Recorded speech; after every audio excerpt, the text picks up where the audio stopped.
সকালের ব্রেকফাস্টটা আমি একটু হেলদি রাখারই চেষ্টা করি।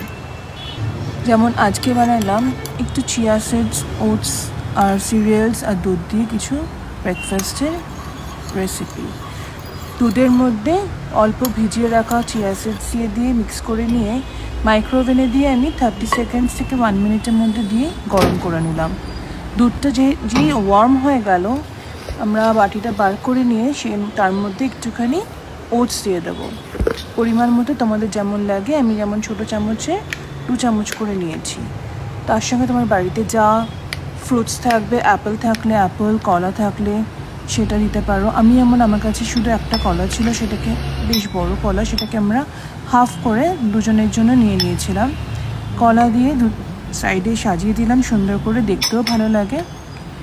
দেখতে পাচ্ছ চিয়া সিডস আছে, ওটস আছে, দুধ আছে, পাশে কলা, আর তার মধ্যে অল্প করে দিয়ে দেবো এই মিক্সড যোগাবারের এই মুয়েসলিটা।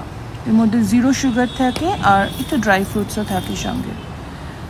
পাশে অল্প করে সাজিয়ে দিলাম। এর মধ্যে মিক্সড কর্নফ্লেক্স থাকে, মুয়েসলি থাকে, ড্রাই ফ্রুটস থাকে, আর সঙ্গে দিয়ে দিলাম কিছু ড্রাই ফ্রুটস ওপর থেকে আলাদা করে ছড়িয়ে। যেমন কি আমার কাছে ছিল almonds, black resins, green raisin, এগুলো দিয়ে ওপরে সাজিয়ে দিলাম। আর দিলাম অল্প একটু হানি। তোমরা হানিটাকে স্কিপ করে যেতে পারো। আমি মাঝে মাঝে ইউজ করি, মাঝে মাঝে একদমই ইউজ করি না, কারণ কলার মধ্যে একটা অলরেডি সুইটনেস থাকে, তাই জন্য না দিলেও চলে। আর দিয়ে দিলাম একটু টেস্টের জন্য সিনামন পাউডার। সিনামন পাউডার কিন্তু ভীষণ উপকারী, এটা আমরা খেতে পারি, বেশ ভালোই লাগে সকালবেলা কিন্তু এরকম হেলদি খেতে।